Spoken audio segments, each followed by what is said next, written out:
Senate Bill 147. Thank you, Mr. Chairman. Members, Senate Bill 147 by Senator Gatti provides for charter schools to pay a proportionate share of the local school district's Teachers Retirement System UAL payment. Thank you, Mr. Chairman. My name is Ryan Gatti. I'm Senator for District 36. I apologize for my tardiness. I seem to have several bills scheduled today in every different committee room. As you know, we are in a budget crisis. We have liabilities that we owe our retirees, and we have a great charter school system. The charter schools and the public schools are funded through the MFP formula that I know this committee is very familiar with. In 2014, the Louisiana Supreme Court ruled in East Baton Rouge Parish School Board et al. Versus Louisiana School Employees Retirement System that public schools had to use a portion of the MFP to fund their retirement debt. And that kind of sent shockwaves through the system. In some parishes, that retirement debt, and we call it different acronyms, but the payment on that retirement debt is up to 30 to 32% of the MFP. Now, the MFP, as you know, is funded with state, local, and federal money. So people pay taxes, whether it's property taxes or whatnot. It helps fund education. It was brought to my attention that charter schools, and the great job they do, but in the way that we fund them, we do not take into account that child's portion of the money who attends the charter school. We don't take into account any of the retirement cost that other children are having to carry with their portion of the MFP. So what this bill does is it suggests that a more proper way to deal with this liability of retirement is to make sure that everyone who benefits from the MFP that is generated through tax money contributes to the unfunded accrued liability of retirement. Basically, the case just affected the kids that are in public school. The case did not affect the children who are in charter schools. Now, we have had to make some very tough decisions about budgeting because money is tight. We've all received phone calls from coaches who've said, do you mean I have to collect another nickel in every dollar of a football ticket that we sell? We've had to tell them, yes, the Department of Revenue has said that. We've had people call who've never paid sales tax. We've said, yeah, this is tough times. Everybody has to do their part, and people are starting to shoulder that. This is not in any way, and some emails floating around may say, well, this is an anti-charter school bill. It is not. What this does, it brings in line, if you receive MFP, you need to help us pay off this unfunded accrued liability. If there are any questions, I could answer them, but I don't want to complicate the bill anymore. Thank you, Senator Gatti. Senator Milkovich for a question. Yes. Thank you, Mr. Chairman. And first, Senator Gatti, a brief comment. I appreciate you affirming the value of charter schools. I think many people in this room agree that charter schools are an important part of the solution or part of the answer to achieving our mission of educating the young people of Louisiana. If I understand this bill correctly, however, this is not any type of a prohibition or restriction on the operation of charter schools. You're not prohibiting them from operating in any particular district under this bill. You're simply saying that in a time of fiscal challenges, maybe one of the things that we can look at is this an area where maybe we could save some money with charter schools if the public schools already have an ongoing you might call it legacy costs for pension, and the charter schools do not have that same cost. Could we make some common sense adjustments and do two things? Number one, preserve charter schools, but maybe two, take into consideration in deciding how much we pay charter schools, the fact that they're not having to pay accrued pension liability, or UAL. Is that an accurate statement of the thrust of your bill? Of course, I think charter schools are necessary in our state, and they're Yes. necessary for a lot of reasons. They're necessary. I mean, I have one of my best friends from high school. His son is on Broadway, and he participates in an online charter school, and he has done a great job, and he enjoys that. We have gymnasts who are in charter schools, who are Louisiana residents, who are on online charter schools. We have children with ADHD, so we have gifted and talented children that want to go at a faster pace. So all of those are great reasons, and we have to remember that the charter school is just an extension of our education system. Okay. It's not different. It's not in a separate family. There's different types of them, and they do look different and act different, but they serve children with tax dollars. Okay. And if we don't catch these things at an early stage, like we're trying to do with this bill, we end up with a situation where we're back in 10 years. And we hope in some areas charter schools are going to grow. Online enrollment's going to grow, but maybe the cap will be moved or different schools will be able to do that. And we want to encourage that growth. But at the same time, if we continue the growth we have in charter schools and they net out more of the MFP than the public school, and as they start to grow in enrollment, that means fewer dollars are going to the calculation of the unaccrued liabilities of retirement. And we're going to come back scratching our head in 10 years saying, wow, why are we so far behind the ball on the teacher retirement? Yeah. And we'll say, well, Yes, because sir. we encouraged charter school growth, and they didn't contribute to this retirement issue. And that may be where this committee wants to go. Yeah. I don't know, but I wanted to offer this because at least we're looking into a crystal ball that's kind of clear.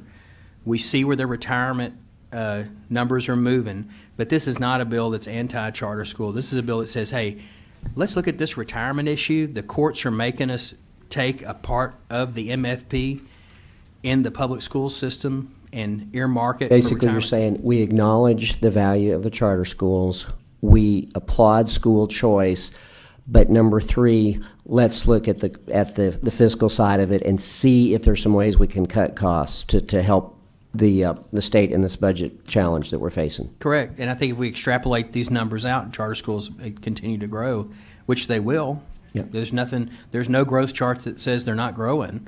Thank And then you have a lot more kids in a system where the MFP has not contributed to the unfunded accrued liability, and we have a bubble that might pop, you know? Thank you, Senator Gatti. Mr. Chairman, thank you as well. I'm going to, I feel like it may be helpful on the floor of the Senate to discuss exactly what adjustments might be made to account for the fact that charter schools don't have to pay UAL on the public retirement system.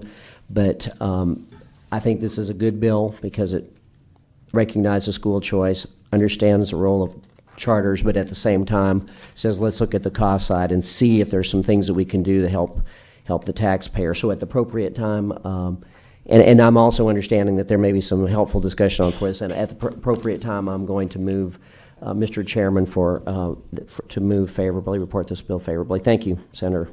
Thank you, Senator Milkovich. Members, as we move forward, let's take a look. There is a set of amendments. That would be amendment number 1560, which is 5 amendments. I believe those amendments are technical. Ms. Surratt, would you describe the amendments? Yes, they are technical. And Amendment 2 clarifies that a charter school that is not a participating employer in Teachers Retirement System shall have an amount withheld for the UAL. So it just clarifies what the intent was. Are there questions on the amendment? Senator Walsworth, is your question on the amendment? No, sir. The board is clear on the amendment. Senator Milkovich moves that we adopt amendment number 1560 without objection. That amendment is adopted. Senator Walsworth for a question. Thank you, Mr. Chairman. Senator, I'm trying to pull up this, and what did the ruling state? That they had to pay into the retirement system or the UAL? I don't see the UAL being mentioned anything in this lawsuit. So can you tell me about the UAL that you're?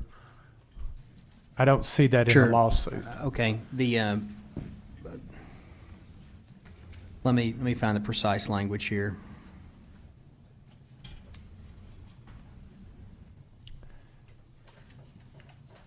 Just says the employees' retirement system, but it doesn't mention I don't see where it mentions the UAL. It's in line 17, well, of the bill. No, of the lawsuit. This is because of the lawsuit, correct? Right. Well, the court ruled that the system must use a portion of the MFP To pay fund- retirement. Yes. Just retirement. Doesn't necessarily say UAL in the, I would And the defer to lawsuit. staff on that. that I can I know see. they're looking it up now. My understanding when I read it, I did not have a copy of the court case with me, but I can. I'm trying to get it online here, so.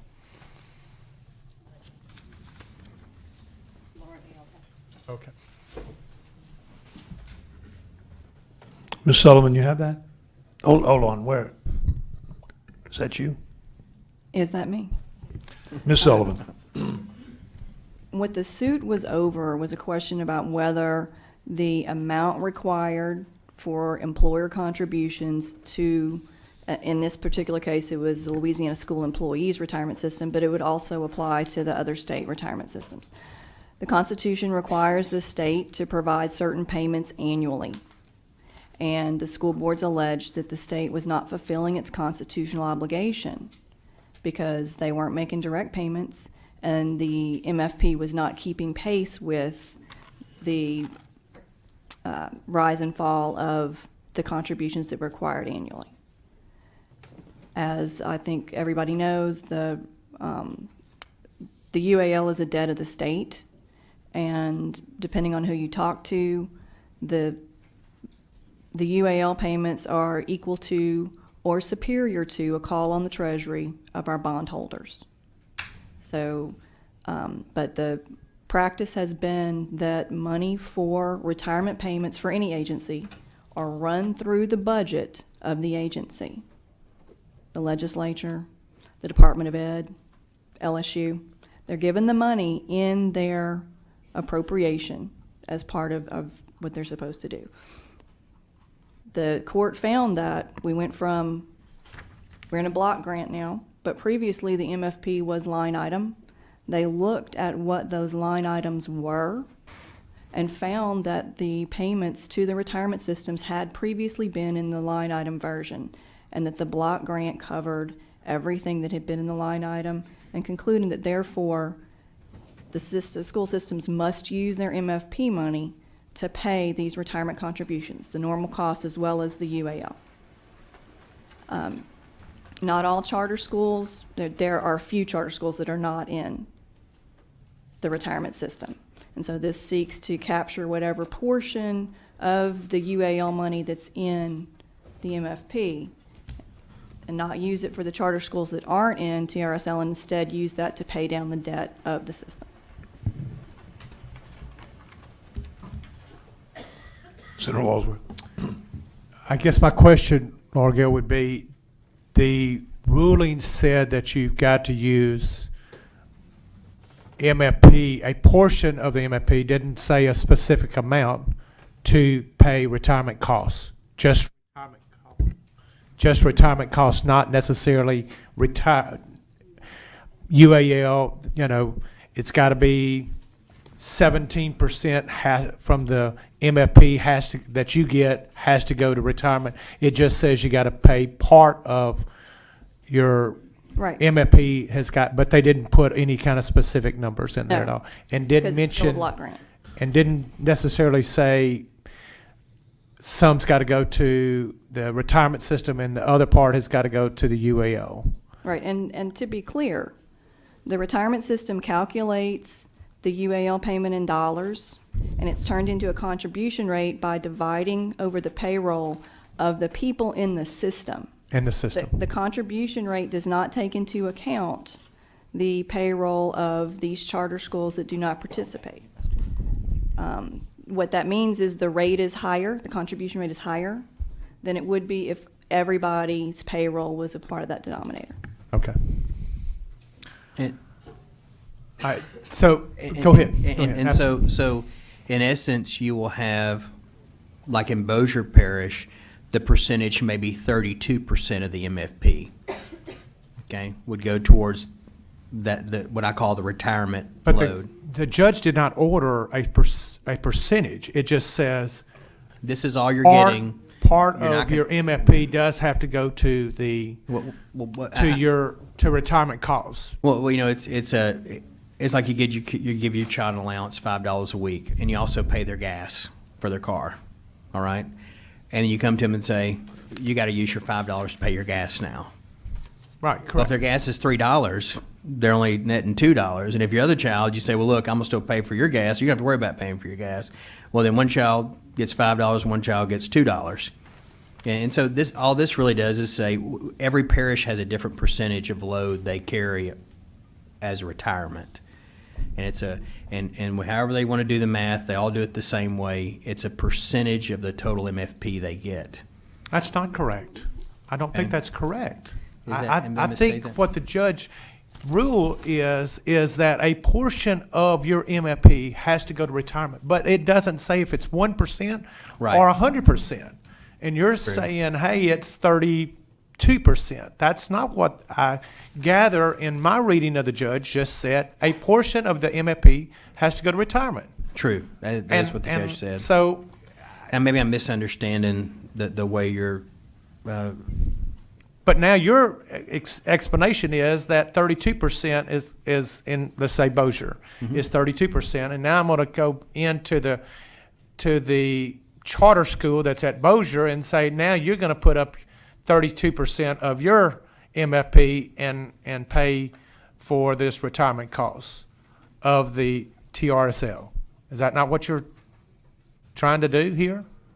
Well, yeah, whether it's 5%, 10%, 20%. But who's determining that amount? Well, each parish determines that amount. That's not correct. Out of the MFP, that's not necessarily correct.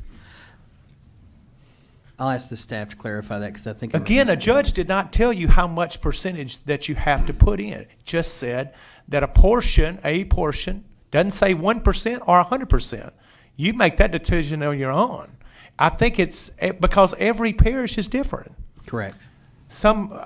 You and I have Claiborne Parish together. Correct. They couldn't afford 32% if they needed to. Correct. But Bossier is a lot more, is richer, let's be honest. I'm in Washita, and they're richer, and they can probably afford different things. So a portion of their local funds may be going to offset the retirement costs because obviously the MFP is just a portion of your entire budget in your school system. Correct. And where you're trying to go, I think here, is to force somebody to do something that the judge didn't necessarily force them to make a percentage, but I believe you're trying to go down a road that you're going to force the percentage. That whatever, I guess, Bossier Parish pays as their total costs of their retirement to the teachers and school employees would be whatever what the charter in that parish has got to pay too. Is that what you're saying? In your bill, I don't understand what you're trying to, but in your testimony, that's sort of what I gather from you. Well, initially this bill was going to the retirement committee for these kind of questions, and I felt that it was germane that it go to retirement so that we could look at these calculations because the retirement committee has that information. But it was put back before y'all for today, and I didn't mind that at all. I wanted to have these discussions. But to answer your question, the problem that was shared with me was that we have retirement issues in the teacher system. Exactly. And the I totally agree calculations, with the that. calculations that are made to pay that down, I don't think included the growth of charter schools who do not pay towards that cost. So as more and more children migrate with their MFP dollars from our public school systems to our charter school systems, whether the parish uses the MFP money in their checking account to pay retirement or money they've raised through taxes, it is a load that is being borne by the public schools right now. Exactly, And because it was those not- employees and those teachers in the public schools are in that retirement system, correct? Yes. Okay. Now, that gets us to a second thing. What if the charter school is not in that system at all? And They don't have to pay? if they're not in the retirement system, If they're not in the retirement system, because charters are different and they can go into a different type of retirement system. and I They can think- do whatever they want, 401K or 401K, whatever. whatnot. So if they're not in the system, so what do you do with those? They don't have to pay into the, they're If- still using part of their MFP is going to a retirement cost. It's just Well, that we they're don't not in know. the same Yeah. retirement system that the state is in. Probably because they want to make sure that they're. actually, one of the benefits of charter school, they can choose the Whatever pay they system. pay, the retirement. They may give retirement, they may not. That. And so that's why I go back to my first statement, which is the charter school is a good idea because it solves a lot of these fundamental problems we're dealing with right now. But in your bill, do you not require every charter to pay into the UAL? Isn't that what you're, Yes.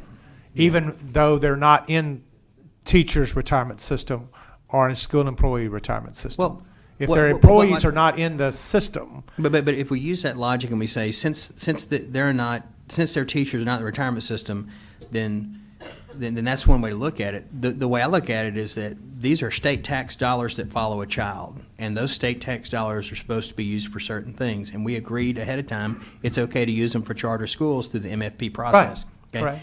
And now we have this situation where a court says the MFP can be used, has to be used, should be used, portion of it should be used, whatever it's interpreted or by. retirement For retirement. cost. And Which- that's what they're doing. Yes, so you end up having Now, you're trying to force them into a TRSL or teachers or school employees. They're not in, they are paying retirement costs. As many as I know, I think most of them are in some type of retirement system or retirement plan that they have in their schools. So they are, some of that MFP is being used for retirement. What you're forcing them to do, to me, is one, either join either the state retirement system or, which would be even worse, I'm going to make you pay into the system even though your employees are not in it. Well,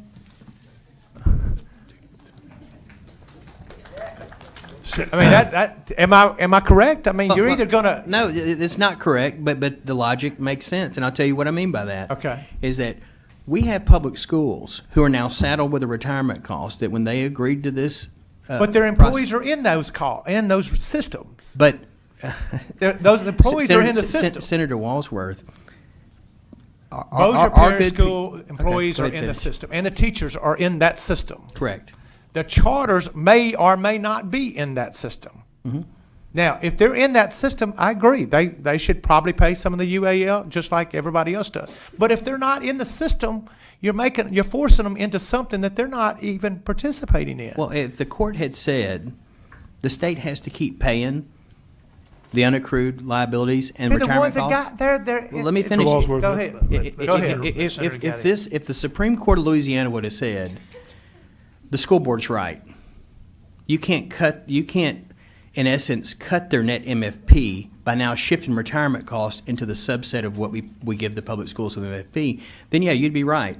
I'd be a fool to come up here and say, hey, charter schools need to pay their part of the UAL with their portion of the MFP that we have to pay as public school systems. That would be correct. But that's not what the court said. The court said the tax dollars accumulated from our citizens and from other funds that are calculated into the MFP have to be used, should be used, a portion should be used to help fund this retirement bubble. The state no longer has to give another set of money to the public schools. Now, if we run that out and charter schools continue to grow and the public schools have to continue to use some 25%, some 30% of their MFP to fund retirement, and they have fewer children to pay that, then we come back later and what do we do about it? We say, well, that was the plan. We wanted the retirement system to struggle, and we wanted it to be that way. And heck, we all foresaw it, and that was a known risk that we agreed ahead of time was okay. Well, I don't think that's the right way that we govern in an emergency situation. I think we have to look at this and re-examine these laws as they come through and say, look, this is just a small change. And what we're saying is let's get a handle on our retirement cost with the plan what this court says we have to do. And so that's what the bill does. Now, in effect, what will happen practically, of course, what you're saying is true. You will have people who do not participate in the retirement system paying for it. But we already have millions of citizens who pay taxes to support the retirement system that do not pay into it.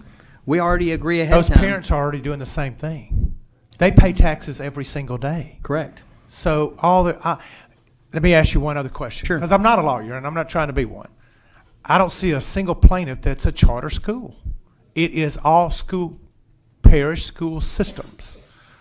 Lafourche Parish School Board, Lincoln Parish School Board, Madison Parish School Board, Monroe City School Board, Natchitoches School Board, Ouachita Parish. He just said those because all of those are already in teachers and school employees' retirement systems. Correct. I don't see anywhere that he said if you're a different place in the state of Louisiana and not even and you don't even have employees in the retirement system, that we're going to take your money and put it in there anyway. I don't see that ruling in anywhere. It is just about these school systems the ruling is about just the school systems, correct? Tell me where he pushed that to a different level. I don't see that in the ruling. I see what we're looking at. He's not looking at individual state school systems. He's looking at how the state budget interacts with an individual school system when it comes to MFP and retirement costs. And he changed the dynamic of it. He said, you're no longer going to get two sets of things from the state. You're just going to get one. And within a that state school board. Yeah. And to a parish school system or a city school system, correct? Correct. But those already have. Do you not get where I'm going? Those in every single situation of the plaintiffs are in teachers and school employees. They're already there. I agree. That's with why that. they're having to pay that extra dollars. I agree that the people. But now you're trying to bring in a different group that may or may not be in the system and making them pay an extra amount of money that they just don't have because they are. You're treating that's two different things. Well, it's germane because everyone in the group gets the MFP. We agreed the money should follow the child. And now what we're saying is liability shouldn't follow the child. And what's the next step if we go down that slippery slope? Exactly. That's what I'm most And I'm afraid getting of where you're going is, well, we've got lunch costs. I guess we need to push them over. Even though you don't use your lunch from here, you need to do that there. I'm afraid of where you're going with the charter schools, that you're going to force them into some everything, and little by little, that's how you eat an elephant, is one bite at a time. And I think this is the first bite of saying, I'm going to force you to pay retirement costs even though you're not in that system at all. And that's it, Mr. Chairman. I apologize for taking too long. And I appreciate the comments. I appreciate the discussion. That's not my intent here. I'm looking at this from a 30,000-foot Google Earth view of our budget. And if we do not put in stopgaps that help shore up retirement or shore up other issues we have in the state budget, then we're going to come back, and when charter schools triple in growth and there's fewer kids getting MFP in public schools, the calculations for retirement are going to change, and they're going to change drastically. But I'll leave it at that, and I appreciate your comments. Thank you, Senator Gatti. There's a question from Senator Mizell. Just Senator Walsworth kind of went in the direction I wanted to take this, but on the fiscal note, it says there are 103 charters that do not contribute to TRSL. They do not participate. I agree.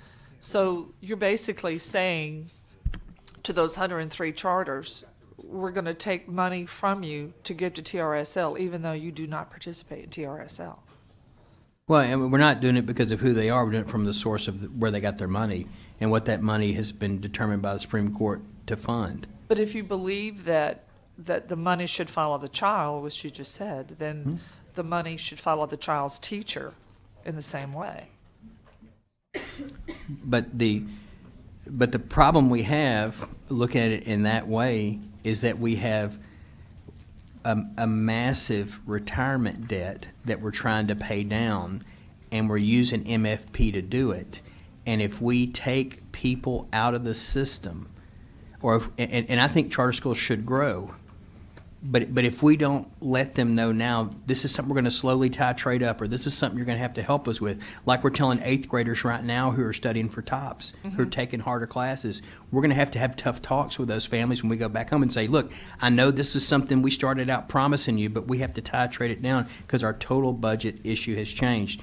We have to go back home to football coach and say, you got to collect a nickel on the dollar because we cleaned those pennies because we have $800 million we have to find just to stay afloat. I mean, this is in the category of that. And once again, and we all want charter schools to serve the purpose they were designed to do, which means they will grow. And they should grow. We want to stimulate their growth. But if we have to come in and do this 8 years from now, when we say, hey, I wish we would have calculated the trajectory of having kids opt out of their MFP helping us with the unfunded accrued liability and teacher retirement, because, man, that changed the graph a little bit. Well, that's what this will do. And once again, if it comes down to a parish-by-parish analysis, if that child was in public school, they would get the benefit of 70% of the MFP after retirement costs were paid. If that same child is in a charter school and they're from that parish, they'll get the same value. I appreciate your effort, but I just disagree. I think we are crossing streams on this. That there's. I understand. Thank you, Senator Mizell. Senator White for a question. Thank you, Mr. Chairman. I guess, Senator, I sit back and listen for asking questions because I have a retirement bill too. Probably a little different angle, but you said it would be a small change in their dollars or the MFP to a school that didn't participate in teacher retirement. I mean, 25 to 35% is what most everybody's paying. It's more than a small change of dollars. But besides that, I just was listening, and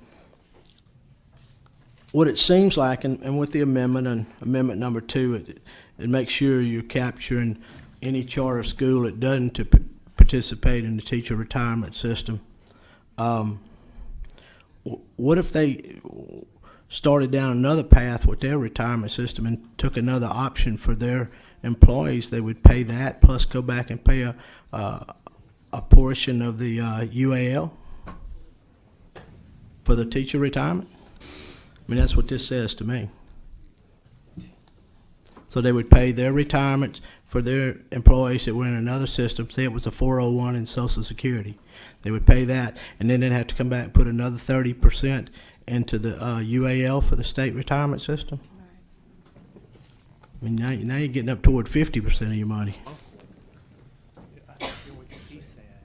And I don't know if that's your intention or not. I don't know. No, my intention is this. It's the UAL. I know what your And intention is. that's my intention. I mean, that's- I wish we could find $1 billion and we wouldn't have to bring bills like this. Well, but it's one of those things where if we don't if we don't do something like this in some format soon, then we're going to have an unintended consequence that's foreseeable. We do. I mean, I went and sat through the PERSACA before we come in session. I sit there all day long because I keep getting these retirement questions and we keep having to deal with it. But I mean, the actuarial for the teacher system stated, because they let me ask some questions, that the way it's the insurance policy, and it's a 30-year average. They're averaging, and they have the smoothing when they're up and down. They don't take the big bumps. They smooth it over years. But she told me that there was enough people in the system now to pay for the retirees that are working now, and it was a solid system. I mean, she said that. I asked her specifically because I filed a bill to let, and I'll be frank with you, I filed it for a small school system where I live, and they're new. They're less than 10 years old, but the UAL is killing them. But they would like to get out, or at least have the option to get out and offer Social Security or 401 or some combination. But, you know, I agreed that they would take their portion of the UAL and pay it out over years is probably what it would be, okay? I'm not saying the UAL is going away, and I understand if you don't keep putting people in, then you don't pay it.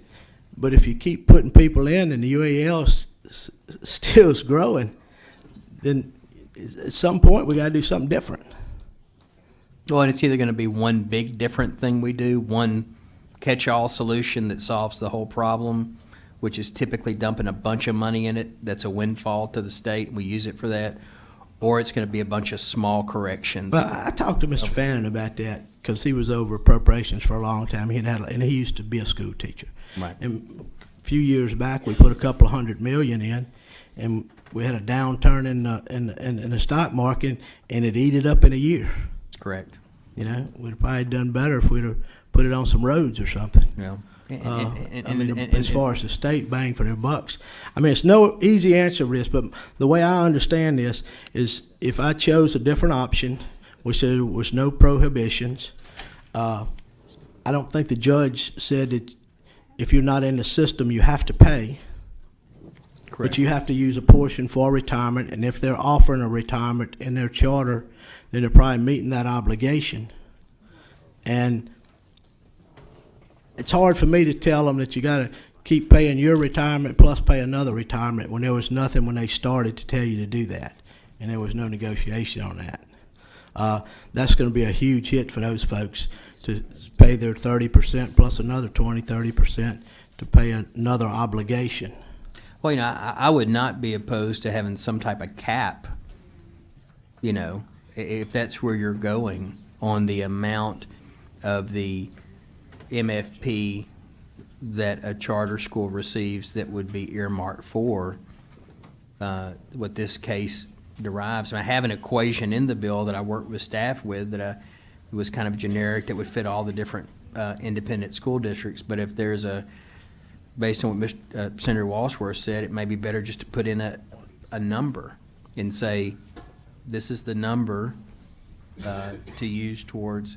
I don't disagree that in the future we have to do something. I think at some point that as a state we realize that charter schools are not leaving. They're getting more prolific around the country because our electorate demands choices. When they're not satisfied with their current choice, or they catch themselves in a situation where their child's assigned to a D or an F school or a school that's just not acceptable, and they have to have a choice. And I think it's our obligation to offer that choice. Yeah, I agree with that. I think that you can poll that anywhere, and people are the majority is going to say you should have a choice. Correct. In those failing areas, there's no doubt that charter schools have met their what we wanted them to do. I'm just afraid this piece of legislation, the way it is going to bankrupt some of them pretty quick. And I know that the private system, I mean the public systems, they're struggling. I know they all are. Correct. But I don't know that we bankrupt these guys to help make this my suffering a little better. So I don't know. Well, and my intent is not to bankrupt anybody. It's just to let us grow some awareness that when we grow outside of the projections, which I have learned as a young senator is kind of that we do that a lot. We project cost, and then we outgrow those costs, and the situation evolves, and we wait till it gets to a critical mass sometimes. And this bill was simply an effort to have a discussion about this process, and looking down the road, it is something that we need to look at it like you're saying, because it is I don't we're not get- trying to bankrupt anybody. I mean, there's a And delicate I didn't balance. say you was, but I've said this has the potential, as I see it, as a bankrupting some people. If they get to where they're paying 30 plus another 20, 30, 50%, nobody can survive on that and educate kids to where we need to go in this state. Yes, sir. Thank you, Senator White. Thank you. Thank you, Senator White. Members, the board is clear. We do have cards in support who do wish to speak. Tanya Nyman with one community, one school district. Ms. Nyman. Scott Richard with the Louisiana School Boards Association. Debbie Moe with the Louisiana Association of Educators. And Belinda Davis with one community, one school district. If you can make your way to the table. And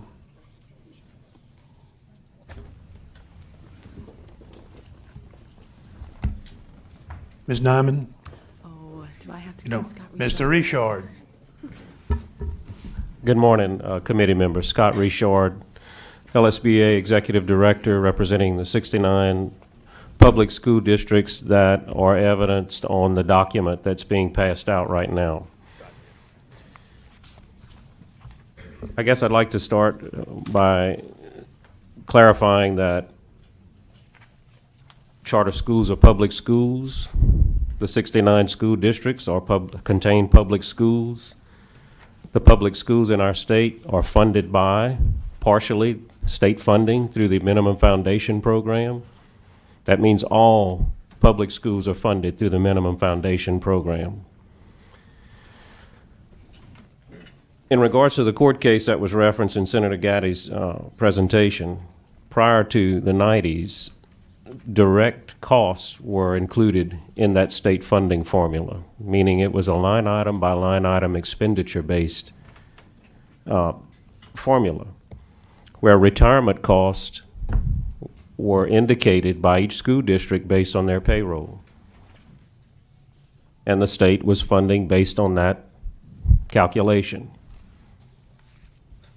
Then it went to a block grant formula or base formula based on student enrollment. And there were no more line item calculations. And then the 2.75 inflationary factor was included as part of the MFP funding resolution. So the formula would keep pace with the rising cost of retirement, because the law in the books is very clear, whether we agree or disagree, lawyers, non-lawyers, judges, whoever. The state is responsible for paying for retirement costs of public school system employees. At the time, a lawsuit was filed to address the issue because the pace wasn't keeping up, and the courts determined that the state is meeting its obligation through the MFP, through the state funding formula, which funds all public schools. And testimony was provided by the Department of Education in that court case not too long ago that if a local district has $1 left after they pay that non-negotiable payment to the Teachers Retirement System, then it's in the MFP. I'll say that again. That testimony is on record. It drove the decision of the court case that if a local district makes that payment to the Teachers Retirement System once a month, and they have $1 left after they make that payment from their MFP dollars, then it's in the MFP. That's the crux of this issue today. On the document that you see, in the $3.7 billion MFP allocation, if you focus on the third column in blue, you can, or at each parish, you can see what the true cost of funding the Teachers Retirement System without the UAL, which is very manageable, actually less than Social Security for local school boards and charter schools, versus what that cost is with the UAL, i.e. also known as the state's obligation to take care of. It's being done through the Minimum Foundation Program. And you can see in that blue column the additional cost. It's about $756 million out of the MFP that school boards make a non-negotiable payment to the Teachers Retirement System. One, to pay the retirement benefit of their employees that are teachers, Two, to pay down the unfunded accrued liability of our state. It's a retirement system that goes all the way back to the inception of the system. And due to the wisdom or lack thereof, at that time of the inception, we have journals at the School Boards Association back to the 1930s and 40s that show it was underfunded since it started. So we all realize there's a shared obligation. The debate about charter schools versus no charter schools, choice versus no choice is not the focus of this bill. It's very clear. The money for the retirement system is included in the MFP. That money is distributed to all 69 school districts and all 100-plus charter schools. The charter schools that are not participating in the retirement system basically get a windfall because they can use that money for whatever, that per pupil amount. It reduces the ability of the state to pay down the unfunded accrued liability, in our view, and thus the bill. We would certainly welcome a line item in House Bill 1 to take care of the unfunded accrued liability, and that would solve the problem for all school boards and all charter schools that participate in the retirement system. But I don't think the state has that's about the amount of the current shortfall for 16-17, that $756 million number, and that's from 2014-15. So when we talk about cuts to the MFP and financial issues, those are discussions that we welcome in future legislative instruments. Sorry I missed the MFP. Would have loved to have been here to talk about it as well. But the bottom line is that this bill addresses an inequity in the funding that is designated for the unfunded accrued liability based on court decisions that exist. Not ours, not yours. We all have to follow the law. And the current formula that's in place right now allows for an inequity. The bill is trying to fix an inequity, and we would appreciate your favorable approval, and I'll be glad to answer any questions. There are no questions, Ms. Nyman? Hi. Good afternoon. My name is Tanya Nyman. I'm with One Community, One School District. I'm here because I have 2 children in public schools and wanted to speak favorably for this bill. I'm going to let, Mr. Richard can certainly speak much more eloquently towards the financial aspects, more articulately, and so can Belinda Davis, who I heard her name called, so she can come up.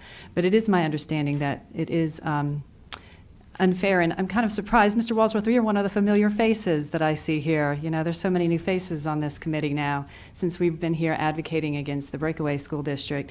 And this issue seems very comparable to the issues we discussed in regards to legacy costs, which occur when a school system, a new school system, attempts to break away and take away some of the buildings and areas of the town, because it's not trying to force anybody to participate in the retirement system, but it is acknowledging the debt of the obligations to the retirees.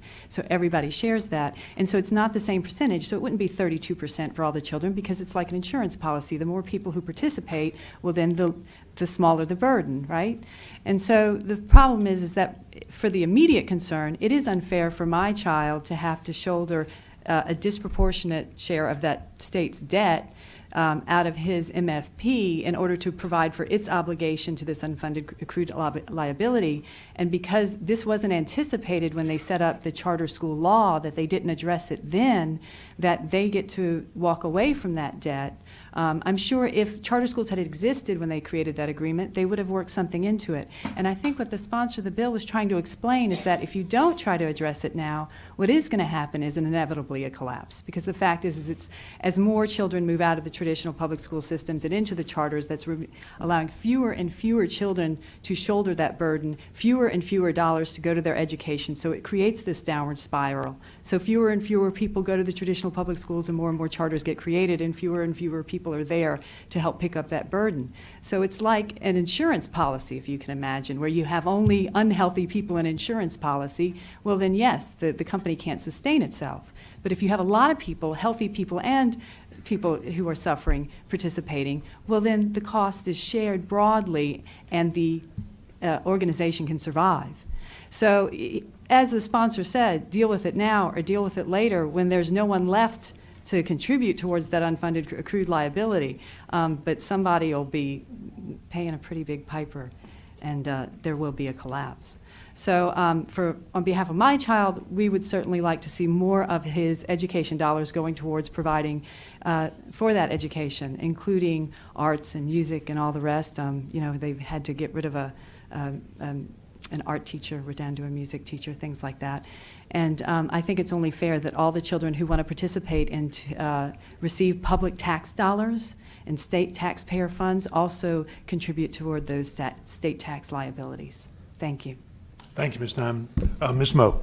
Debbie Moe, representing the Louisiana Association of Educators. I'm going to be very short. I think that Mr. Richard and Ms. Nyman have covered most of what really needs to be said. I do want to simply say this. The UAL is not the making of the participants in the TRSL. It happened a long time ago, and I think everybody's been trying to correct the problem.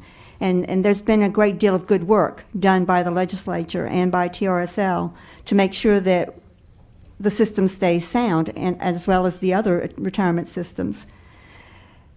As Ms. Nyman said, we do fear for a collapse. We do fear for our retirees.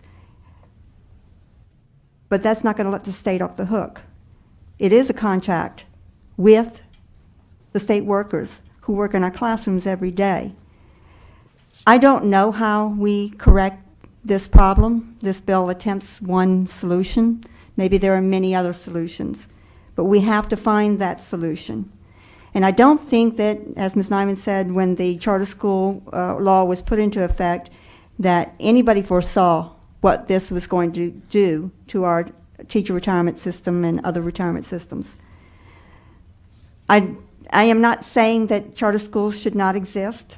They do exist, and many of them have good reasons to exist. However, we have to figure out this problem, because otherwise we have retirees whose lives will be ruined if the TRSL becomes insolvent, or any of the other retirement systems that serve our school employees. Thank you very much. Thank you, Ms. Moe, and members of the board is clear. I'm sorry, Ms. Davis. I did have another card for you. I'm sorry. How are Ms. you? Davis, I'm sorry. Thank you. I'm Belinda Davis. I'm the president of One Community, One School District, and I have 3 sons in the East Baton Rouge Parish Public School System. I appreciate the author of this bill tackling a very complex issue and appreciate this committee's time in hearing it.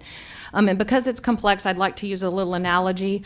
Suppose you were a partner in a business that had been in business for decades, and the partnership had done very well, and you had many, many retirees in your business that you were supporting through your company's pension plan. And your business partner decided that this partnership was no longer working for him, and he was going to walk away and start his own business. And he wanted to walk away with the equity that was his out of the share of the business, but none of the obligations to the retirees that had been in the business you joined together. This is exactly what we are allowing charter schools to do. Charter schools are community members of a community school district, and they have decided that that partnership is not working for them anymore, and they want to start their own school system, their own individual school.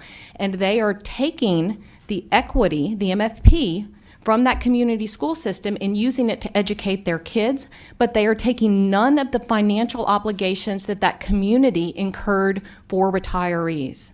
Right? So I pay taxes and I vote for tax increases at the local level and the state level to fund education. And when I do that, I am assuming 2 things. One, that my tax dollars are being used to educate current children in the system and to pay for the obligations of retirees that were part of the community system. And because I live in the community, even if I don't have children in the school system, I am obligated to cover those expenses. And so my concern is that we have allowed charter schools to walk away from that financial obligation to their community. They live in the community that voted for those taxes to help fund that education system and its obligations to their retirees, and they get all of the benefits of those funds, but none of the obligations associated with it. And to think about this, suppose in Franklinton, Louisiana, in Washington Parish, a charter school opened up next to Franklinton High School, and it took half of the high schoolers with it, right? So half of the students in Franklinton High left Franklinton High School to go to the charter school.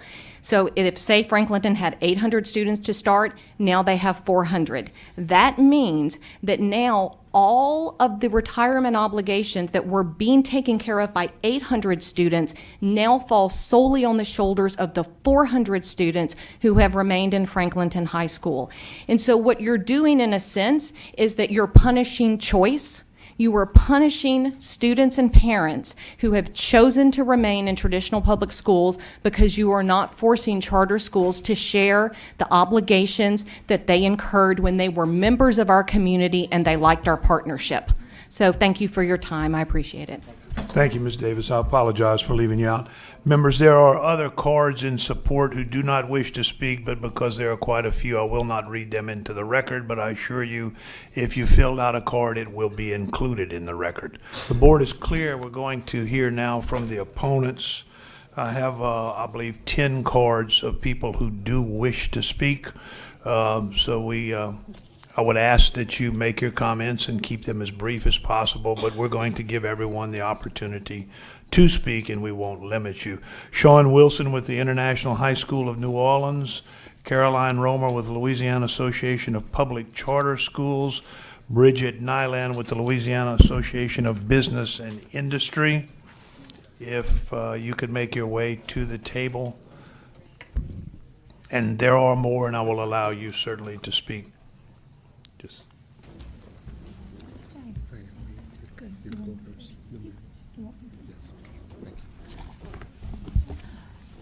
Good morning. Caroline Romer, Louisiana Association of Public Charter Schools. Thank you, Mr. Chairman, for allowing me to comment. Just a quick, brief history, what my points will focus on. We have been at this table over the last 8 years, seeing further and further reiterations of this issue. It started, the first few years, it was that all charter schools needed to be part of TRSL. As been discussed, when charter schools were first brought into law here, one of the terms that we hear a lot about is innovation, and the purpose of charter schools were to innovate. I think too many try to limit that term to the idea of academics and what's going on in the classroom, when in fact the innovation can cut across other parts of what it means to educate children, and it also means helping serve teachers and meet the needs of teachers.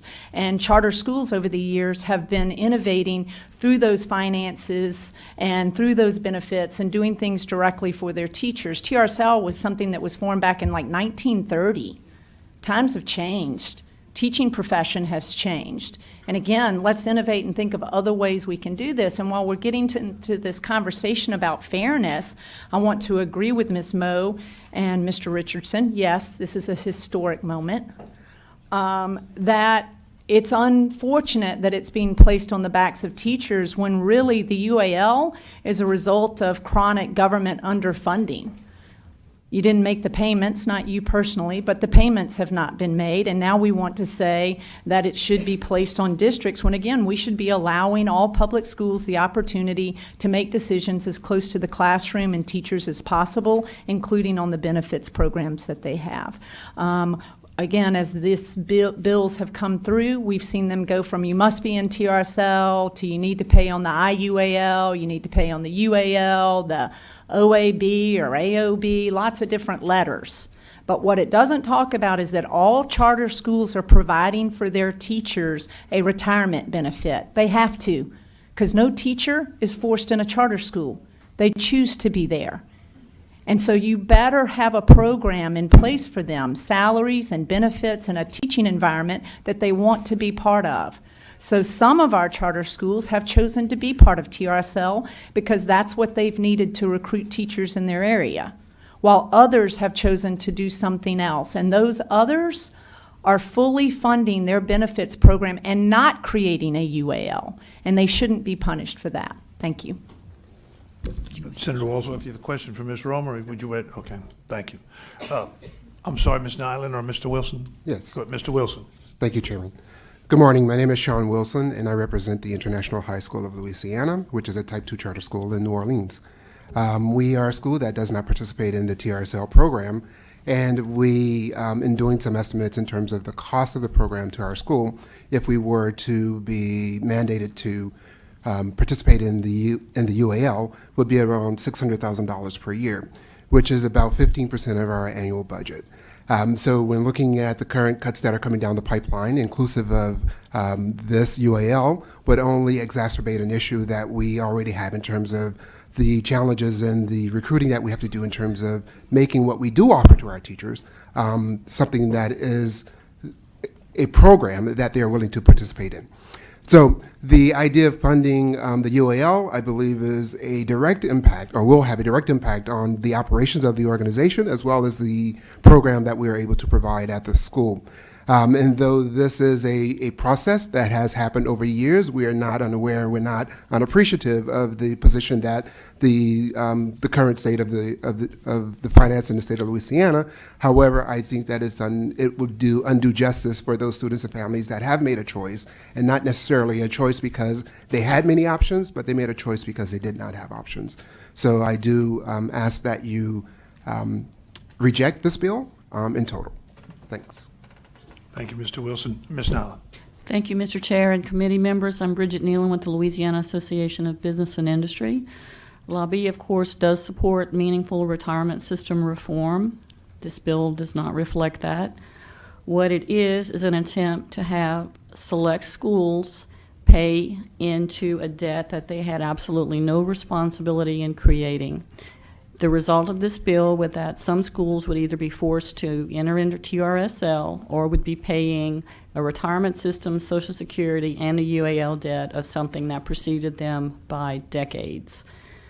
Many of the supporters of this legislation have opposed meaningful retirement system reform in the past. In our view, this is a bill that intends to put on the backs of students debt that preceded them by decades, and we ask you to reject this measure. Thank you. Thank you, Ms. Nyland. Ms. Romer, one question I have. Yes, you sir. talked about the retirement issue. Are within the charter school laws, are you required as a charter school to provide retirement? I know you said you do, but are you required by law to provide some sort of retirement, whether it be Social Security or whether it be a 401k, et cetera, or are you part of the TRSL? Yes, I know sir. some are part of the. It's a good question, and I should know the answer. Yes, behind you. Thank you. My lawyer behind me says yes. And our next speaker will be Sandra Vandergriff. Like my chair, thank you. Sarah Vandergriff with the Louisiana Association of Public Charter Schools, Millie Harris with the Executive Director of the JCFA, Leslie Jacobs, just New Orleans. Ms. Jacobs.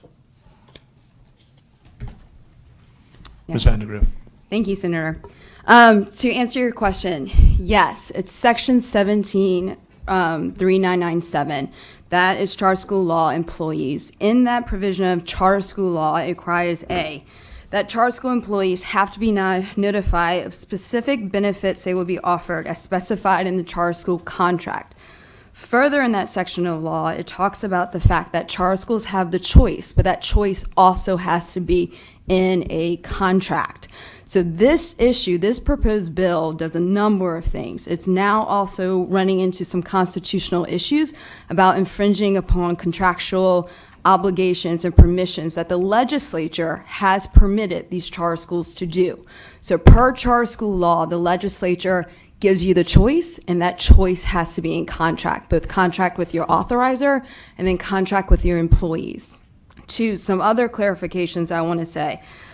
The Supreme Court did not actually consider this motion. This is a big difference. It denied the writ. So it's not the same to say that the Supreme Court has officially ruled on it. That means the official current jurisprudence is still just standing with the First Circuit Court of Appeal. 2, there was no charter school plaintiffs involved in that court suit. So you're right. Right now, there's no standing jurisprudence as to whether or not the legislature, which permits the contractual ability for a charter school to not participate in TRSL, has to also participate in TRSL costs, in addition to the private benefits that they are required to pay. This court does not answer that question, nor did it even consider it. So there's lots of issues to say that you can't just cite to this court and say that this is standing jurisprudence, because it's not. This issue has not even been covered. So what they're trying to do is just force charter schools to essentially be in TRSL, because an individual charter school that has chosen not to be in TRSL cannot afford to pay both the private retirement system as well as pay TRSL essentially costs. It will bankrupt the schools. Ms. Vandergriff, I got caught up in your legalese. I'm not sure that I understood the answer. Is there a requirement Yes, it is that the charter school provide retirement benefits to their teachers? Yes, is in section 3997, is a section of charter school law subtitled employees. So in that, it's where you have to say, per your contract with both your authorizer and then your employees, you have to either provide a private benefit system, retirement system, or participate in TRSL. Thank you. Ms. Harris? Thank you so much, ladies and gentlemen. I'm Millie Harris, Executive Director of JCFA. We are an alternative, non-traditional charter school. We have a Type 1 in partnership with Jefferson Parish Public Schools and a Type 2 in partnership with the state. And I'm going to ask that you allow me to use my notes on my phone. We are a very technology-rich school, and I try to make myself use technology as often as possible so I can stay up with the kids. I'm not always as good as they are with doing that, but I did take my notes on my phone. So I wanted to tell you about some data points. I come from a family of educators. My grandmother was born in 1908. She started teaching in 1928. She became the first principal of our community school, Bridge City Elementary, in 1948 and retired in 1968. She inspired me to be an educator. She inspired me to support students. And she lived another 40 years after retirement, passing away 2 months shy of 100 years of age. She contributed just under $10,000 to TRSL, and she was supported through TRSL for the next 40 years after retirement, collecting almost $500,000 in retirement funds. It was wonderful to see that. It's also not sustainable. We chose, when we applied to Jefferson Parish Public Schools, not to do TRSL, actually based on that experience, based on the idea of how can we possibly continue to fund something at such a high rate when we're not funding it now. And the Jefferson Parish Teacher Union was part of our contract negotiations with Jefferson Parish Public Schools. And they required that we provide our teachers with a similar benefit in retirement. And so we do. We have a very wonderful 401k retirement program for our faculty and staff. We also pay into Social Security, one of which I assume won't be there when I get to retirement. And I'm sure some of you feel that way too about Social Security. So we have a good 401k system. Let me tell you what the UAL funding will do. Again, we are an alternative school designed to help students who have dropped out or in danger of dropping out return and earn a high school diploma. Help them come back to the workforce prepared to be good community members. That is our mission, and that is what we do. We are the highest ranked alternative schools in the state, not just one, but both. So we do a very good job. The UAL rate is figured at about 21.2% for next year, along with that 6.2% employer contribution if you're going to be in TRSL. My faculty and student support services total cost for their salaries is $541,435. 21.2% of that is $114,784 that will be taken off of my MFP. That is actually the full cost of the paraprofessionals that I have in my classroom. That means that I lose 5 paraprofessionals who are there to support my students. In addition to that, as a type 1, so that you can kind of understand what the contracts are like for the different types of charter schools, Jefferson Parish takes a 2% administrative fee, $23,000, before I get any money. We also get no IDEA funds, roughly $15,000. We get no Title II funds, about $2,700, and we get a lower amount of our Title I, another $2,500 that the district keeps. So right now, the district is keeping about $43,000, and then I would be paying an additional $114,748 for a total of $158,000 that leaves my school before we offer a single service to our students, before we help our students do dual enrollment, before we help our students prepare for college, before we feed our students, provide our students transportation, before we put a teacher and a paraprofessional in every classroom to ensure that these students who have already been failed by the local district have an opportunity to succeed. This will cripple us, not financially, but in the way that we can support our students. It will prohibit me from being able to provide them with that direct resource that they need to be successful. And I understand that this is a big burden, but if we keep going down this path, where we keep forcing people into a retirement system that is not working, that will not be sustainable because the money is not there. It's not going to be sustainable now. It's not going to be sustainable in the future. We know that. You know that. The math doesn't work. You can't put in just under $10,000 and take out $500,000 and think that someone behind you can afford to pay that debt. It's not fair to tell our teachers that there's going to be money for them in the future when there's no money in it now. Something else has to be done, and all schools should have the autonomy that charter schools have to best serve their students, to best support their faculty and staff. So I think this committee needs to start thinking about how do we truly support our educators? How do we provide them options for the future so that they can live a great retirement and be rewarded for the things that they have done for our children, as opposed to worry about whether or not there's going to be a fully funded retirement system for them.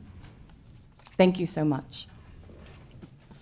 Thank you, Ms. Harris. Ms. Jacobs. Yeah, good morning. I'm Leslie Jacobs, and from New Orleans, and Educate Now. And I come with 2 sets of experiences. One, I served on Bessie for 12 years, and I'm actually the person who put in that 2.5% inflation factor. And I can tell you it was not just for retirement, it was for all the cost at the time. Actually, fuel was very high, and it was to have us a leverage point with the legislature so that we could negotiate, or you would flip it back. 2 is, I happen to be an insurance executive, a retired one. But I really want to follow up on the point made. TRSL right now is charging a little bit over 21% of payroll for your UAL, your unfunded accrued liabilities. But let's talk about the current enrollees and what they're paying and what they get. The current enrollees are paying roughly, the TRSL is charging an employee about 8%, and they're charging districts around 4 or 5%. So we'll round that up to 13% is what they're charging for the current employee. A charter school, which, and let's be clear, TRSL is a defined benefit plan. So you're on for that benefit whether you've funded it correctly going in or not. The charters are offering a defined contribution plan. So they're putting into Social Security and a 403B. The fact of the matter is the cost for the average charter, and I can get you the backup, we pulled them, for Social Security and Social Security 403B between the employer and the employee contribution is around 15.5%. So just pause. Charter schools are paying more for their current employees who have significantly less rich benefits than what TRSL is charging for current enrollees. Your own legislative, why is that so? Because they're putting so much money into the UAL, they don't want to charge schools the current freight for the current employees. Your legislative auditor recommended, and let's talk about how that's justified. There's two, I'm sorry, we're nerds, but my brother and I actually hired an actuarial firm to look at what TRSL was doing. There are two things that are looked at. Number one is what is the interest rate assumed on the investment earnings. TRSL is assuming, I think it is a 7.5%, and your auditor wanted them to go, legislative auditor wanted them to go down to 7%. Insurance companies on annuities are assuming a 4% return. So every time you lower that assumed return, you have to up the current contribution level. The second thing that's off is the mortality tables. They're assuming people are going to live less long than what other states are assuming. And there's actually a table that you can find that looks at the risk-taking nature of a retirement fund and looks at the interest rate assumption and the mortality assumption and says, how aggressive is this retirement plan? TRSL ranks like top in the country in aggressiveness. There's over a $15 billion accrued unfunded liability. Asking a handful of charter schools to pay what is about $1,400 a kid into the UAL isn't even a rounding error, but it destroys some schools doing very good things. Yes, we need to fix TRSL, but coming up with this anti-charter bent to it, and I think it's someone who said, really, we had no idea what charters would do. This UAL problem has absolutely nothing to do with charter schools. When the woman from Franklinton said, the example, you took half the kids and you put them in a charter, so look what Franklinton Parish is paying, that's not the correct math. The UAL is done over all students enrolled in the public school districts in the state, but for, yes, charter schools. But let me be very clear. Teachers in charter schools are accepting a lower benefit amount. If you force these charter schools to pay into the UAL, what you end up doing, the total cost is they're paying 15.5% for their defined contribution plan. You add 21.2% for the UAL, they'll be paying 36.7% of payroll for a defined contribution plan that doesn't give them 80% or whatever it is of their highest 5 years of earnings after 20 years. It will give them whatever they put in their 403B and whatever they get in Social Security. So it is a grossly unfair solution to try and blow up charters in a problem that really does need to be addressed. The last thing is, if, to the point made earlier, if you force these schools to pay the UAL, they have no choice but to go into TRSL. Then you're digging a bigger hole, because every single teacher that you put today into TRSL, you are increasing the UAL down the road because you're undercharging current enrollees. Okay, so this is not the path of a solution. As much as people want to make this a fiscally sound solution, it is really bad fiscal policy. Thank you. Thank you, Ms. Jacobs. Senator White, you have a question? Yes, for the attorney. If the charter started off and they went to another plan beside TSRL, whether it be Social Security or 401B or whatever, and you have a contract with that employee to provide that retirement system for them, and then if this should pass,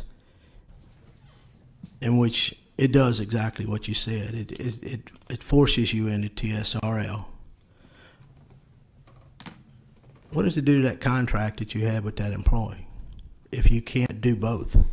You can't. So it totally infringes upon it. And right now with charter schools who enter in a contract, The only time that they can then change to either go into a TRSL or come out of TRSL is when the entire charter contract itself is being renewed. So this has to be a whole, you have to give people due process as to what knowledge of what benefits, and if you're about to change the benefits that they had previously entered into a contract with, you have to give them notice of that before you make that change. And so any sort of current change now would, the challenge would be a constitutional challenge of whether the legislature would be able to do that, because you'll be infringing upon current contract agreements. Like I said, now charter schools, when they go to renew their charter contract, those are issues, and we've had a few charter schools that have actually pulled out of TRSL, and they did it when they renewed their contracts. They realized that that's not the benefit that their teachers wanted. It was discussion, they took votes on it, and then the charter school pulled out, but they can only do it when they're renegotiating contracts with the authorizer around it, because everyone has to be notified what benefit are you going to be currently giving to your teachers. And I thought it would, it's going to create a cause of action in every one of them. It's got to. Yes, and we know some people definitely like some lawsuits around here. So, I would also add that if you force the schools in, those teachers lose all their years of service with the charter school because they start as a one-year employee within TRSL. The factors with the TSRL, when I sat in that meeting and the legislative auditor, I watched him testify, and the recommendation was to go below 8 to 7.5, as I recall. Right. I knew 7.5 was one of them. I think it was 7.5 was the recommendation, which I got the indication he still thought that was very high. It's very aggressive. It's far more aggressive than any, I mean, if you want to look at go look at what any insurance company in the country uses in their calculation of annuities, because that's all this is an annuity that you're buying. So when they settled on 8.1, I mean, the actuarials that were on the commission, there's a couple of them, and I think it's a couple of them on there. When it was over, I had to ask the question, why did they do that when you know you set yourself for failure? Right. I mean, I was happy to hear that the things we've done in the last couple of years, we're paying down the UAL. But by going more aggressive than you know you're not going to make it, you're building UAL on this side, aren't you? Exactly. As you're paying down, you're building up because you're undercharging current employees. And the more you force the charters in, the more you're digging the hole. As you're filling this one, you're digging a hole right here because you're not charging enough for the current active employees. Look, I wish it went to retirement. I know Mr. Richard and all of them, they fight very hard for their systems, and I talked to all my superintendents, but the actuarial for the system testified that it was sound, it was a sound system for 30 years, and that's how they figured it over 30 years, and that, I think 30 years was the number, that was part of it. But it was sound now, and what they were doing, it would stay sound, and the number of teachers in the system now were enough to pay for the retirements of the ones in, and it would keep working that way. That's what she testified to, because I asked her. Do you agree with that? I can't comment not having heard that whole testimony. It's just, there's no way, if schools are paying 15.5% for a defined contribution plan, that you can do a defined benefit plan as rich as we have for 3 percentage points less. Yeah. And over time not create a new UAL. And one way to look at it is because they put different buckets in, but when you combine it all up, there's still, the total unfunded estimates hasn't gone down as much as school districts have, they keep up in the UAL charge. Okay. And just one more comment. I know that private companies, because I worked for the biggest one in the world, in the 90s they did away with the defined benefit. Right. And they went to a 401 match, and they would offer you additional match if you bought their stock. But, I mean, I think private companies moved away from this over 20 years ago. The charters not in TRSL are paying their own freight. They're doing nothing to hurt the future unfunded liability that's around the corner on the current funding. And their teachers have agreed to take lower benefits. All right, thank you. Senator Walsworth, did you have a question? Don't you go anywhere. Thank you, Mr. Chairman. First of all, welcome back. We've missed you in this process, and just listening to you, remember why I missed you. So anyway, and probably you and I both are nerds when it comes to those facts and stuff like that. Yeah. So anyway, I just wanted to say welcome back and thank you for your testimony, and hopefully let's be honest. Mr. Richard was right. They don't want the UAL either. I mean, our school systems, if you look at how much they're paying, it's way out of line. I mean, it's 70 or 80% is what the school systems are paying in. But I would like, on the thing about the Franklin, you're still only going to be charged the number of children that you have. So it doesn't, if you lose 400, it's not going to change that parish's amount. They're not having to pay more because that they've lost the 400 kids.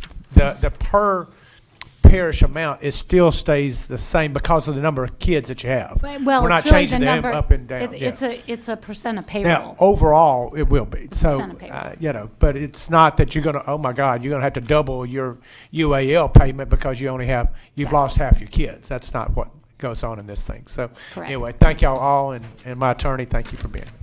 All right, thanks. We have also cards who wish to speak. Dr. Philip Roseman, Magnolia School, Ken Klebon, New Orleans College Prep, Tony Kane with Downsville Charter.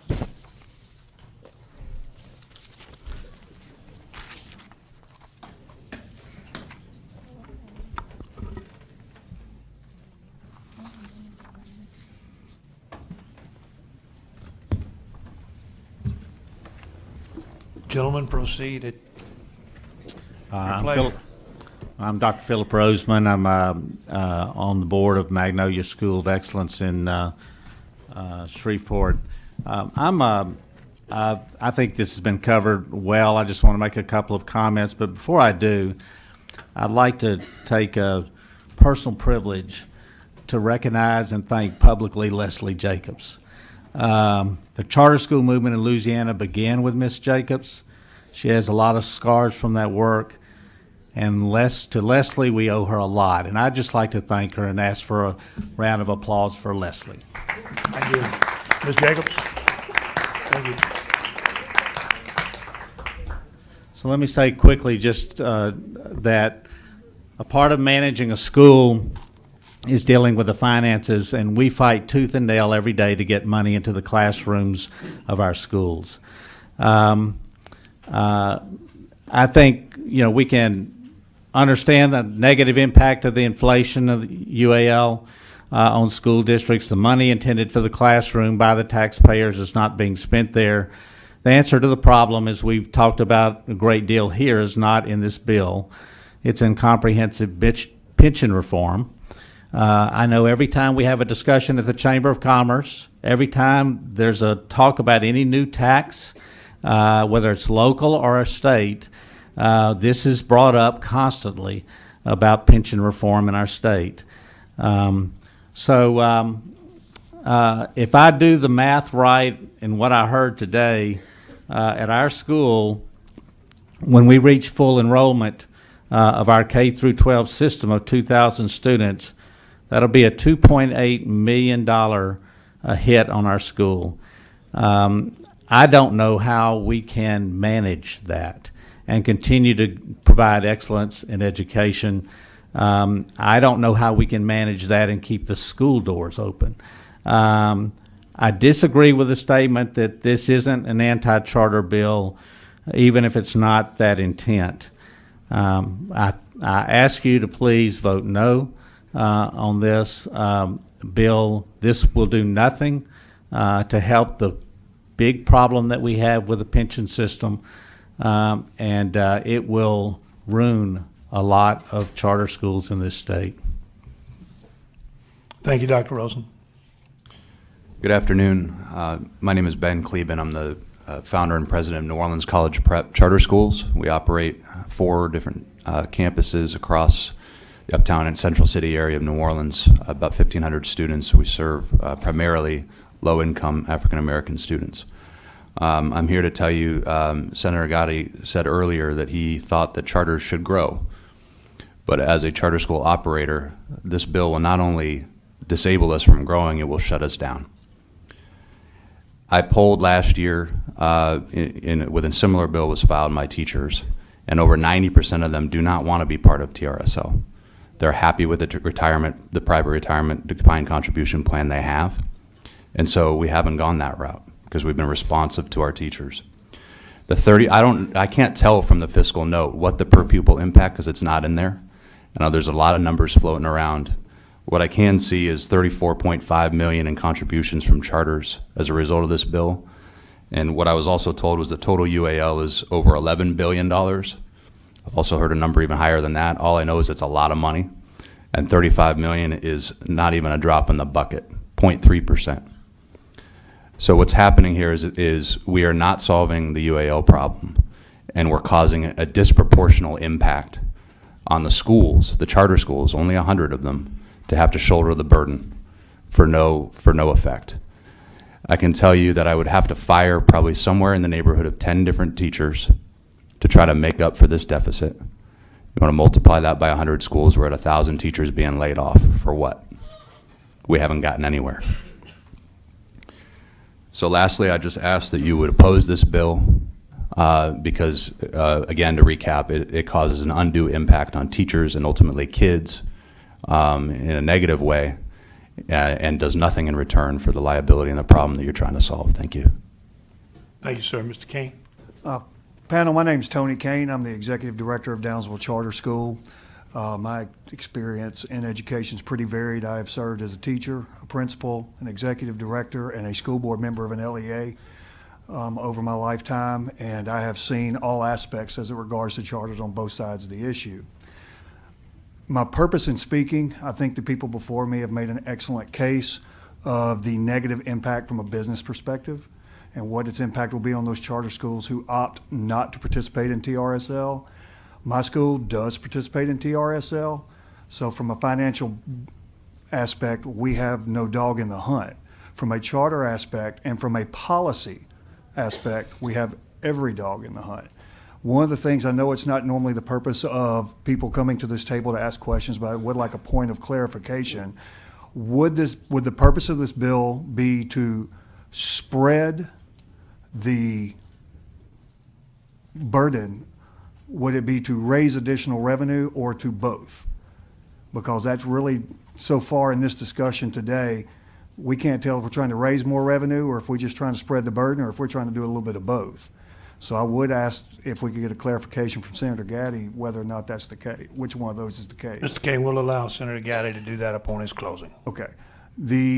From a policy standpoint, I think you've got some unintended consequences here. If you look in RS 173997, I would argue that it explicitly states that the state is not allowed to compel a charter to participate in TRSL. If you pass this through this committee and it goes through the process and is signed into law, at best, you're going to be creating a de facto statutory conflict between 3997 and whatever revised statute this creates. There have been many cases in which this body, the Senate, the legislature, the executive branch, over the past few years, as it regards education, have had quick responses to very real problems and resulted in unintended consequences. One of your major unintended consequences is going to be that if you go this route, you are effectively ruling out the possibility for EMOs with charter schools. Now, I realize there are people on both sides of that argument, but at the same time, you are discriminating against those organizations. And I would think that for many of you, that's an unintended consequence. The issue that you have, and I would reflect back to last year's student privacy laws that y'all enacted. Great idea, except for one fact. We didn't look at it from a global perspective. We looked at it from a microdata perspective. And Senator Gatti made the comment that he used the Google Earth analogy. Well, this issue here is a Google Earth analogy. Schools, students, charter schools, public schools, they did not create this problem. This problem was created a long time ago, and as Ms. Jacobs stated, it has been feeding on itself. But the way we're trying to solve it is we're trying to take a microdate, even though we may be looking at Google Earth. We're taking a small portion of the policy, of the education constituency, and punishing them because they exercised choice. And choice is the key term. And while the intent may not be an attack on the concept of charter schools, this is the first step because it's going to close schools. And while it won't close my school because we have made the choice for TRSL, the next step may close my school. So that is what my concern is. Senator White, you alluded to some business issues. This is a business issue. And it's going to make it very difficult to do business if you're a charter school. It makes you less competitive. It inhibits innovation, as Ms. Romer said earlier. So I would encourage you as a body and from a legislative standpoint, don't use a microdata point to try and solve a global problem. Step back, look at the source of why you have this problem, and create a solution that reflects the source, not a group of people that are trying to provide good education to children. Thank you, Mr. Kane, appreciate it. Two more cards in support. These are the final two, I'm sorry, in opposition. Two more cards, Robert Fulton with the Homer Plessy Charter School and Christopher Hines with Crescent City Schools. While they're coming to the table, ladies and gentlemen, there is a stack of cards in opposition, which I will not attempt to read, but believe me, they will be put into the record.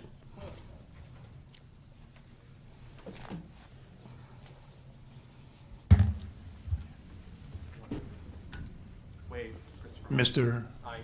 Hines, okay, thank you, sir. Mr. Fulton. Yes, just to repeat some of the things that my colleagues have brought up. I represent Homer Plessy. Homer Plessy was created by a group of neighborhood people who wanted to have a school in their district, in their neighborhood. We're an arts integrated project-oriented curriculum. The cost for this TRSL situation would be approximately $240,000, which represents about 15% of our costs. We do provide our employees retirement benefits through a 401k plan and through Social Security. Ours, using Leslie's example, would cost us approximately 18% of our salary costs for the provision of this. And to kind of, Senator White brought up, one of the things he was questioning was the TRSL saying that they were solvent for the next 30 years. I wanted to give an example of why I tend to question this. Social Security is supposed to be pretty much insolvent by the year 2034. And it has, at the present, as of end of the year of 2014, 2.64 active members contributing to Social Security versus each retiree or each beneficiary. TRSL, based upon their 2015 audited report, has 1.1 contributors per retiree. So I have difficulty understanding how they're going to stay in place for the next 30 years. Thank you very much. Thank you, Mr. Fulton. We appreciate it. Members, the board is clear. I have no other cards in support or opposition. Senator Gatti to close.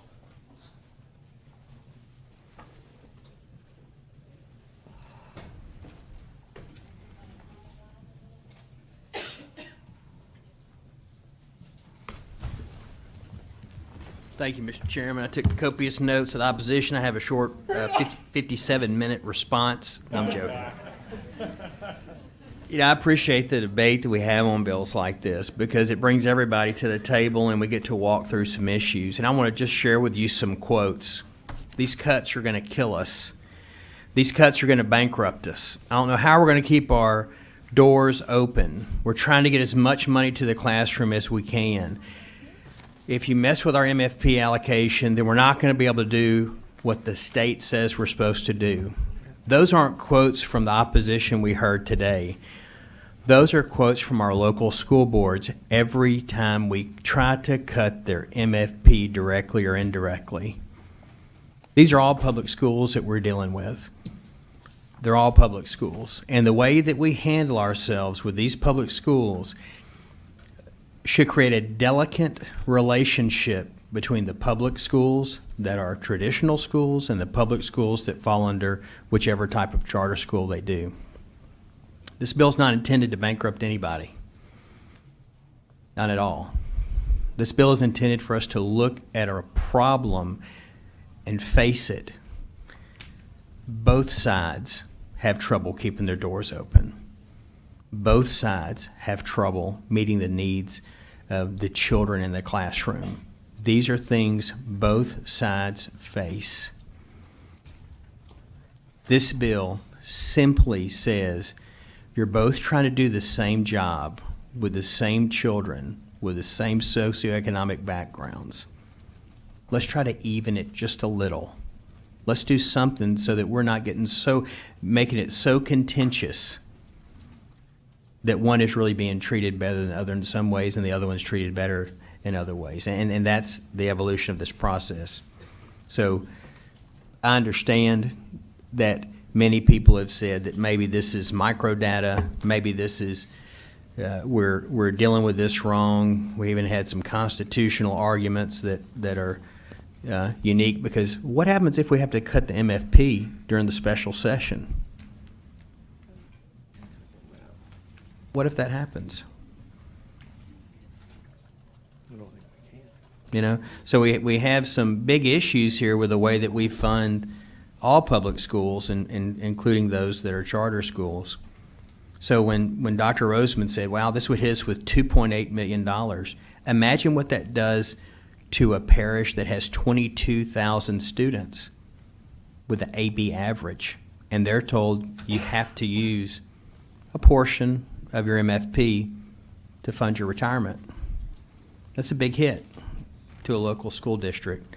But today I just wanted to make sure that no one thought that I was looking at microdata or not trying to help solve a retirement problem. Another point that was made was that this is only $35 million. Well, a $35 million mortgage payment on an $11 billion debt is a substantial part of what we're trying to do over the next few decades to retire this debt. What if that $35 million grows to $100 million in a few years? What if it grows to $1 billion as we see charter schools grow and flourish? Do we want to wait till it's $1 billion differential before we address the problem?